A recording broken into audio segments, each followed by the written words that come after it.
Welcome to the Flow Tracy Monday Audio Commentary. This is Owen Tracy recording. It's 3:25 p.m. That is Central Time, and today is October 31st.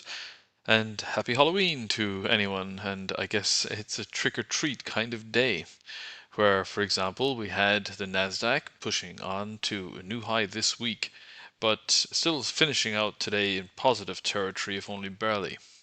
And we're quite overextended relative to both the 50-day, 200 and 200-day moving averages, and then quite far away from the 1,000-day as well.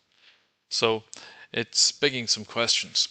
And we also have this whole question about the end of quantitative tightening. And there's some angst about the magnitude of the US fiscal deficit and how much money is getting printed and used and how much there is to show for it. And of course, then we have this entire question about the vast sum of money that's being spent on artificial intelligence. And where is that money coming from? And moreover, is it now entering a phase where it's going from cash on hand to debt financing?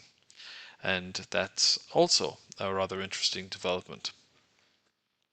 Meanwhile, we're still in the $60 area for West Texas Intermediate, or 65 for Brent, and natural gas is hovering around the $4 area. Gold prices are still right around the 4,000, or at least right now at $3,999. And then we've also had a little bit of volatility in the currency markets where the pound has been a little weaker, the dollar has been a bit stronger, and the yen is continuing to depreciate. So that's certainly helping the Nikkei to do rather well.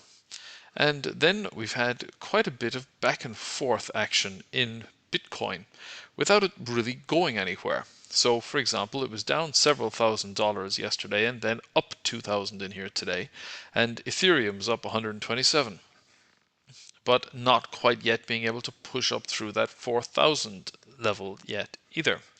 So, there's a lot going on without a lot of movement. And then we can think about, well, we're certainly at a point in the cycle where valuations are rather high. And now the big question is really about liquidity. And provided we continue to see that interest rates go down and the quantitative tightening turns into quantitative easing, then that would be beneficial for asset prices. But you've had several of the Fed members coming out today and saying, well, I didn't think we should cut interest rates. I think that we should have just held them. And yet they cut them